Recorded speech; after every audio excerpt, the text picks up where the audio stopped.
Welcome to Like It or Not. My name is Gasia Mikaelian. I hope by now you know the show. We have a panel of experts. We pick a topic and we go really deep. And today we're going deep on something I know you've thought about, maybe experienced. Real estate, buying, selling, and everything that comes in between. I'm happy to welcome two maybe new faces to KTVU. Hillary Murphy, a realtor with Village Associates based in Orinda. You basically handle all of La Miranda, Lafayette, Moraga, and Orinda. Correct. Been doing it for a long time. Yeah. Your sort of counterpart across the bay. Welcome to you, Kevin Delmore. You're a real estate advisor at Sothebys, and you really focus on the city. Correct. Okay, perfect. Christina Rendon, you do a little bit of everything, right? Yes, and my real estate is a cubicle in the newsroom. Oh, good. And I too have a cubicle. Let's talk a little bit about, I always say I'm not buying or selling, but I'm always looking. So today we're going to go really deep on real estate, and do you like it or not? We're going to pick a really broad topic to start. The issue of going to open houses. And I'm going to start with you, Hillary. Okay. I know you've hosted, I know you've attended. Open houses in general, do you like them or not?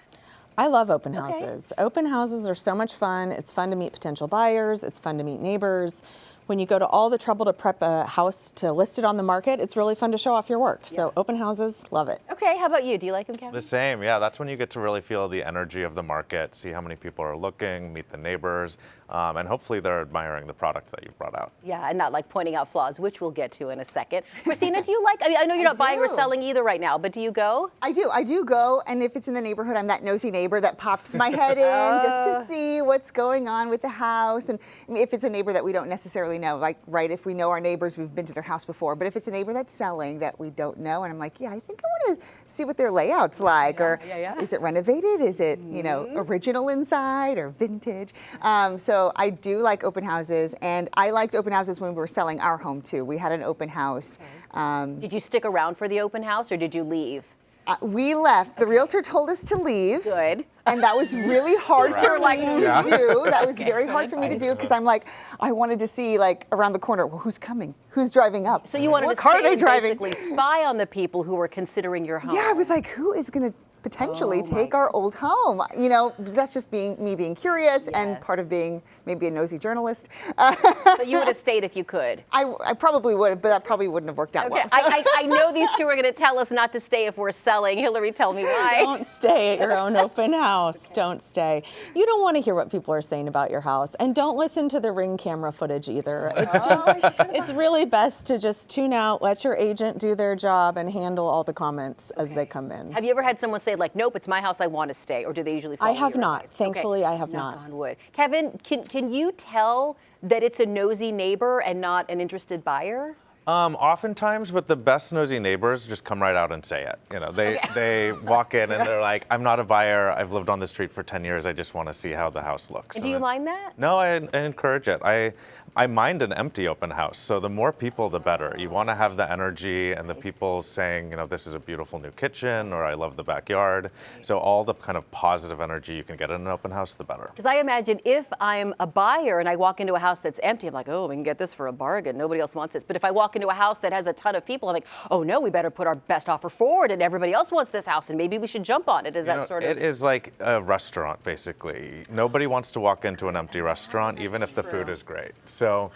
Yeah, you want to see tables full, energy, and that's the mojo that we want to get for the open house too. And the excitement builds on itself, right? So you want to create that excitement as the agent, and you feel that as the buyer when you walk in, like you said. Definitely. Ooh, I like that. That's good. Something that I don't like at all with open houses, like, have you had the thing where you have to put the booties on before you walk into the, I'm just sort of offended. I'm like, are you calling me dirty? Do you guys, I don't know, am I the only one? Do you do this for open houses? Is it more of a buyer telling you to do this? How does that work? I have the booties out if the carpet is brand new, because you want the carpet to stay fresh for the person who buys the house. Exactly. Otherwise, if it's not raining out and people aren't chomping mud through the open house, I don't worry about booties too much. Kevin, are you on team booty or Agreed. No, I prefer it to be as comfortable as possible. So, you know, that's a good not way like to a say hospital it. room. Right. But I agree. During the rainy season, if you have new white carpets, you want to protect them. So you ask either shoes off or booties and give them the option. Okay. Christina, have you ever put booties on? I have, yes, multiple times. Are you offended like I am, or I'm not offended. I mean, I know, okay. I feel like because we had gone through a renovation, I know what it's like to be that person who put so much work into it. So it's like, okay, let's keep it pristine, let's keep it nice. I'll put on the booties, no problem.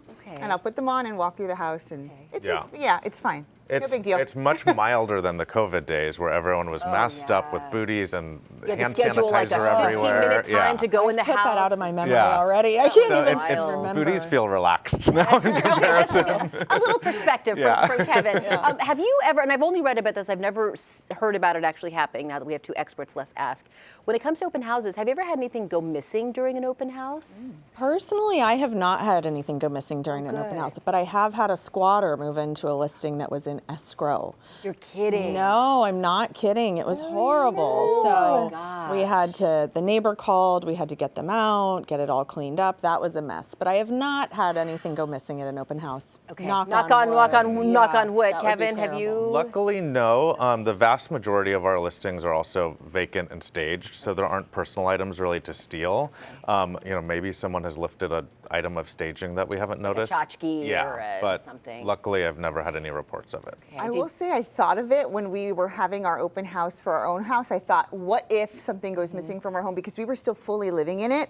We couldn't remove everything to have it just complete, like a clean stage. yeah. So we had to have, our clothes were still in the drawers and our medicine cabinet still had all of our things. All and your I'm like, secrets. oh, what if they open the cabinet? They're going to see that. Or, I did my best to clean out as much as I could. But it did cross my mind, like, what if somebody tries to take something or is a bit extra snoopy than they should be? If you're not able to move out of the house to stage it and do a full staging and you are living there, we always advise people, take your valuables, take your medications, lock up the jewelry, don't leave anything to chance. That's good advice. Definitely. Let's build on that idea of staging or not staging. When we come back, we have a whole other segment dedicated to real estate coming up on Like It or Not.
Welcome back to Like It or Not. We are talking about an always hot topic here in the Bay, and that is real estate. We have two expert realtors with us here, one from the East Bay, one from the city, and then we have Christina Rendon, who is thinking and talking about it all with us. So welcome back to Hillary Murphy of Village Associates in Orinda. Also welcome back to Kevin Delmore, real estate advisor at Sotheby's in the city.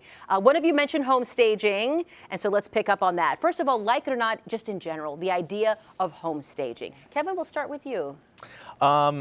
As much as many buyers say that they have vision, usually they do not. So staging really takes it over the finish line. And it's not just for the furniture itself. When we stage, it's for the photography to have a cohesive look of the property, and also actually furniture placement. So we put furniture in the middle of rooms so that people can walk around and do kind of a loop, look out windows, and just not have anything too cluttered. Because usually people aren't even sitting down on the furniture. They're actually just kind of seeing it, walking around it, and envisioning themselves living there. I would say you can tell no one lives here because there's no like sponge by the kitchen sink. There's no toothbrush, I mean, Hillary, I'm guessing you probably agree home staging is important. I think it's critical to marketing your property, but there is a difference in good staging and bad staging. Ooh, let's talk bad staging. So What I is- love good staging. Bad staging can really hurt you. Where does it go wrong? What have you seen? Well, things that are out of scale, things that look really cheap in a very expensive home. I mean, you really want to be careful about the stager your agent chooses, and your agent will guide you, but make sure that their furniture, their look is matching the look of your home. You don't want super modern furniture in a really traditional home. It all has to go together. You're telling, it's a full picture. So you want to choose the right stager when you stage. I've noticed when I go to open houses, it'll be a great big beautiful bedroom and a tiny twin bed. And I said, oh my gosh, this would be at least a queen or a king size bed for most families. You really try to showcase the space, right? Scale is really important. Okay. Scale is really important. Probably never put a king bed in anything other than a massive bedroom. Well, I mean, you do want to show that a bedroom can handle a king bed if it can. So, But if it can't, you're twin going size, queen. twin size bed. Queen. Yeah. Christina, can I ask, did you guys stage your home? Or I know one you didn't. We did stage our home that we sold and our first home that we bought when we moved here to the Bay Area. We bought a house right away in the East Bay, and we were in it for about 7 years. And then when we were ready to move, even though I was hesitant about moving, we did have the house staged. It was a mix of stuff brought in and a mix of our own personal furniture, because I guess a full stager just wasn't in our budget at the time. But we staged our house, and I remember thinking, I didn't know it could look this good. I don't want to leave. Right. Always a risk. I was like, no, This is amazing. all the time. selling. So my husband really had to push me, like, no, we're going to sell. We're We already selling signed the home. papers. 'Cause Oh, it looked interesting. really, really good. And with, like you said, the photos, after the photos were taken and it was on the MLS and and I'm thinking, man, what are we doing? Are we making a mistake? Right. But we love our new house now. And Good. It's not new. We renovated that house that we moved into. We'll talk renovations in the next segment. okay. We could do a But I do 10-hour like it. marathon of real estate and like it or not. But let's stick with the staging. Did your realtor ever pitch the possibility of virtual staging?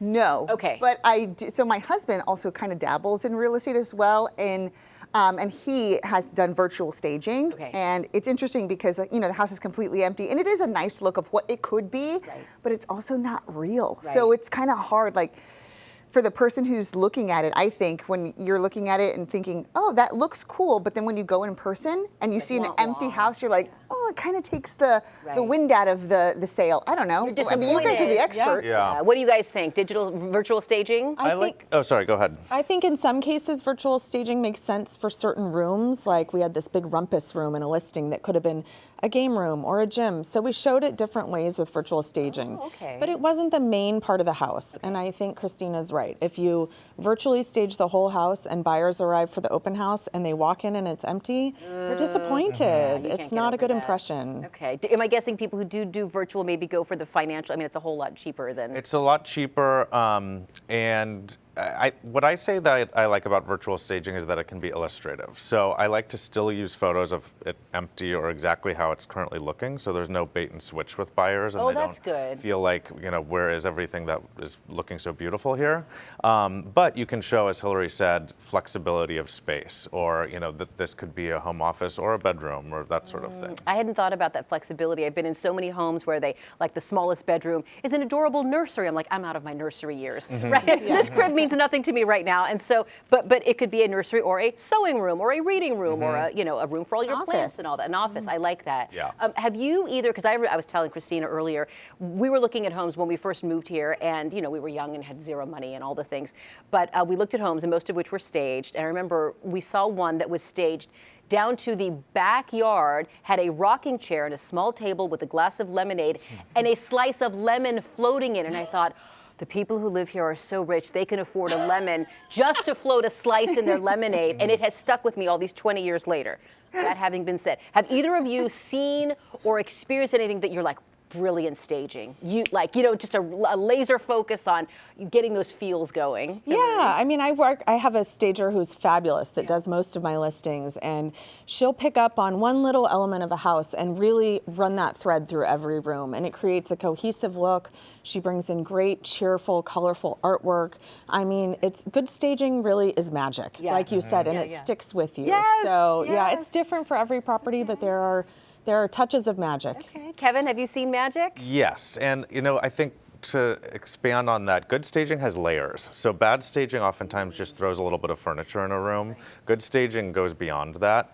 And we have a stager that will go so far as to fill the fridge with San Pellegrino waters, because they know every person. How rich are those folk? Every I'd like to person know. opens the fridge. It is like a heat-seeking missile to that handle. Oh, I'm going to come to your open houses. Good. I like that. And even having like a diffuser with a nice scent in the entryway, or a little jam box so that there's music playing. There are layers layers to it that can really make it a nice experience. Wow, I had never thought about the San Pellegrino in the fridge. That's nice. You'll That's see good. it now. You'll see it now everywhere. Christina, have you seen or like experienced magic when you've toured a home that's staged? Has there been anything that's like, oh my gosh, you know?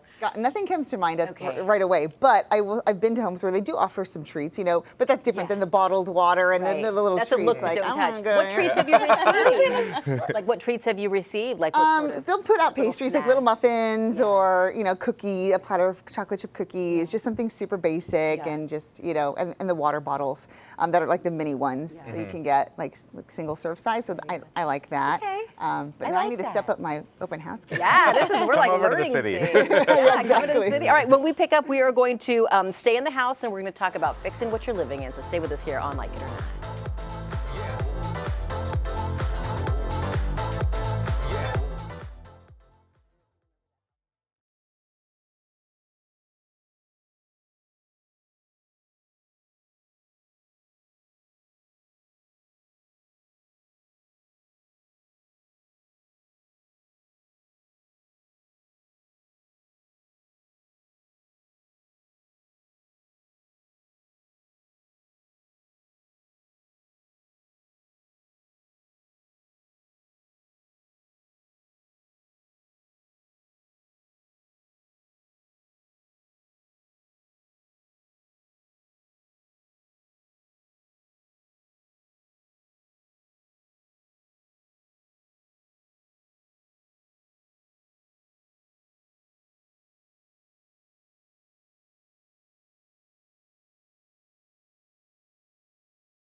Welcome back to Like It or Not. We're even talking about real estate here in the breaks. We have two experts and a good friend. Join me here in welcoming back Hillary Murphy of Village Associates. You mainly serve the La Miranda area. Yep. Also, welcome to Kevin Delmore. You're a real estate advisor at Sotheby's in San Francisco.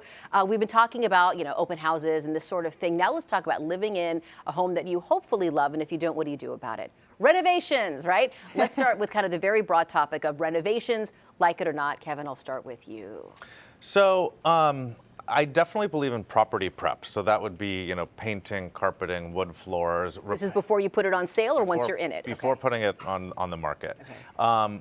Big, heavy renovations don't always pay for themselves. So usually we would advise a buyer to do that afterwards. Okay. But usually they're bringing a contractor or an architect with them to think about what they might be able to do with the space before they put in their offer, Okay. and then they take that into consideration with their price. I think we refinished our floors and that sort of thing before we put our house on the market a long time ago. Do you advise the same, like no super duper major changes? Yeah, no super duper major changes. I mean, you might need to bring things up a level. Like we had a listing with the weak spot was the kitchen. We didn't go gut the kitchen, but we got some new appliances, new countertops, and painted the cabinetry, and that just brought it up a level and paid for itself many times over. So small changes, really important. Think about your return on investment. Ask your agent if it's going to pay for itself several times over. Okay. If it's not, don't do it. Don't go gutting your house to sell it. Am I guessing kitchens and bathrooms are the best place to invest? They are for yourself as the owner of the But house. not as a seller? Not as a seller. I mean, What? no, you don't need to remodel your kitchen and your bathroom to sell it. Okay. You really don't. Just make it look its best. Make it look its best. Paint, some new hardware, some new poles, make sure the appliances are in operating order, but you're not going to make your money back right away on renovations. So be really careful where you spend your money, and your agent should be able to guide you on that. Okay. Christina, I know you've done some renovating along with your buying and selling. Tell me, Yeah. did you guys do a major overhaul, or what was your, It was a pretty big overhaul, yeah. once you bought the house? So the house we had up for sale, we had the, like, I guess it was contingent on, well, I guess us purchasing our new home was contingent on us selling our current home. If that makes sense. And then once that our house did sell, we asked to live in it for about 2 or 3 months, like by rent buyback, so that we could use that time to live in our old home and renovate the new home that we had just bought. And I do like renovating. It's just, I wanted to pull my hair out though, because our baby was 1 year old. Oh you my know, she was an infant, and my husband and I were trying to do everything against the clock of the 2 months. Right. Because we wanted it to be ready for us to move in. So it was a lot of, you know, arguing and maybe we shouldn't do that, or should we do this, or let's do this or that. And we got to get the kitchen ready. We need to at least have a working bathroom when we move in. So we had all of these things going on at once. We did the kitchen, we did 2 bathrooms, we did all new floors throughout the house. We repainted all of the walls. In 2 months? Yeah, it was a lot. It was a lot. And there's still things that we did after the fact that once we moved in, we started, you know, we painted the trim on our own time, and we fixed little things here and there on our own. But the major things like the kitchen, the bathrooms, we did during that 2 to 3 month window. I don't know how we did it. I don't know how we did it. And it was a lot. So now I like it. In the process of it, I didn't like it. Because it was a lot. Stressful. It was very stressful. And now that it's all done and it's clean, it's beautiful. But because I was on a time constraint, I feel like, oh, I wish I would have done this instead. I wish if I could go back, I would do that different. I would pick this tile, or I would do, you know, this countertop, or whatever it may be. You know, there's like little things I see now. That's just me being picky. It's beautiful and livable. And it's, you know, worth it, because at the time it was an older home, so I feel like we got a good deal with it. And now renovating it, I'm hoping it'll be, you know, pay off if we ever do sell it. Well, what I love is that you fixed it up before you moved in, like kind of back to the staging thing, right? What you don't want to do is wait until you're about to sell it and then spend all your money and be like, this house was really nice, but it was a dump when we lived in it. You are living in your investment. You are enjoying the new countertops, the the fancy bathroom, the whatever. So okay, we have one more segment when it comes to real estate. I mean, you guys, we seriously could do a marathon. Before we go, I'd like to mention you can listen to Like It or Not wherever you go, because we're a podcast now. You'll find the latest episode wherever you get your podcast, including Apple and Spotify. Subscribe and download. Of course, episodes are free on all your devices. You can take Like It or Not with you on your afternoon walk like I do. We'll be right back. Break it down, rock your body.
Put it back on the market. Welcome back. We're still talking real estate, even though we're coming out of a commercial break. It's okay, Christina. I love that you are so into this topic. Welcome back real quick. Hillary Murphy of Village Associates in La Marinda. Also welcome to Kevin Delmore, real estate advisor at Sothebys in the city. Our final topic is negotiating. There's a whole lot of this, buying, selling, etc. First of all, like it or not, negotiating. Do you like it, Hillary? It's part of the job. Look I do. at you. I do. Okay, I good. do. Yeah. All right, great.